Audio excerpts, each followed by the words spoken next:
Spoštovani kolegi in kolegice, cenjeni gostje, gospa direktorica Mestne knjižnice Ljubljana, lepo pozdravljeni na naši oktobrski strokovni sredi, ki je že druga zapovrstjo v letošnjem šolskem letu.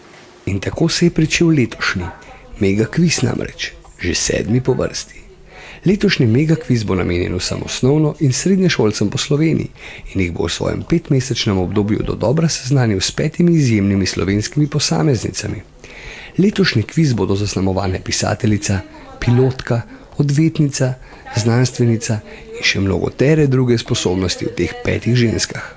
V sredo 10. oktobra pa se je že odprl prvi sklop za reševanje in tekmovanje, kjer je potrebno spoznati in rešiti odgovore v zvezi s slovensko pisateljico iz časa moderne Zofko Kveder.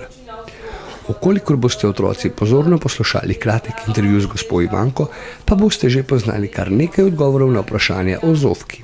Pravi, Zofko Kveder poznamo kot slovensko pisateljico, tako nam jo predstavijo.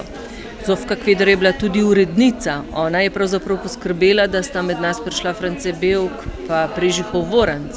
Zofka Kveder je pisala o različnih vprašanjih v različnih jezikih. Zofka Kveder je rada potovala.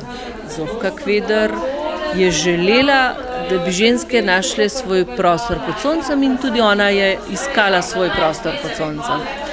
Zofka Kveder je bila tudi mama, na to sem skoraj pozabila. Več krajših spisov je napisala, veliko črtic je napisala, tudi nekaj romanov, njeno življenje, Moja prijateljica je krajša novela in tako. Ves čas je pravzaprav vpletala ta svoj koncept in tudi potem pisala na takšen način. To se pravi, glavna oseba je ponavadi ženska, zapisano je pa potem z takšnega stališča. Čeprav, ko sem jo jaz brala, sem jo včasih dojemala pa skoraj tako kot v nekaterih segmentih, kot bolj novoromantično ali pa v kasnejših nekaterih spisih pa celo ekspresionistično. Stili so različni, glaven pogled bi pa pravzaprav bil takšen. Je pisateljica svojega časa, sodobnica, Cankarja, Govekarja in piše na takšen način.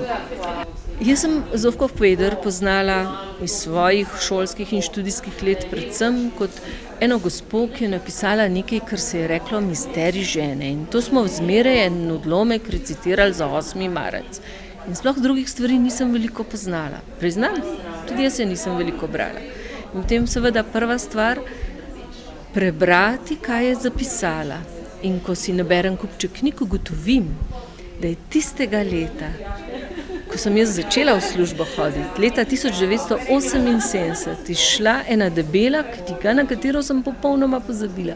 Vladka, Mitka, Mirica. In da je bila to ena prvih knjig, ki sem jih jaz kot knjižničarka takrat še v tisti katalog, ki smo ga še lepo lepopisno pisali, upisala. In da sem jo takrat brala in da mi je bila zelo všeč. In je bila zelo optimistična in zelo pozitivno naravnana. In sem imela ves čas v glavi samo tisto Zofko, ki piše o temnih straneh. In je ta svetla stran izginila.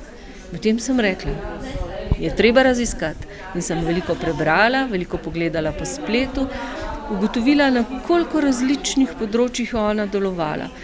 Dobrodošla je bila Slovanska knjižnica, ampak še najbolj dobrodošel je bil pa računalnik v poznih večernih urah. Takrat ni treba nikamor, takrat lahko kar doma pregleduješ stvari. In tako sem je postopno sestavilo in sem na en mozaičen način te stvari naredila.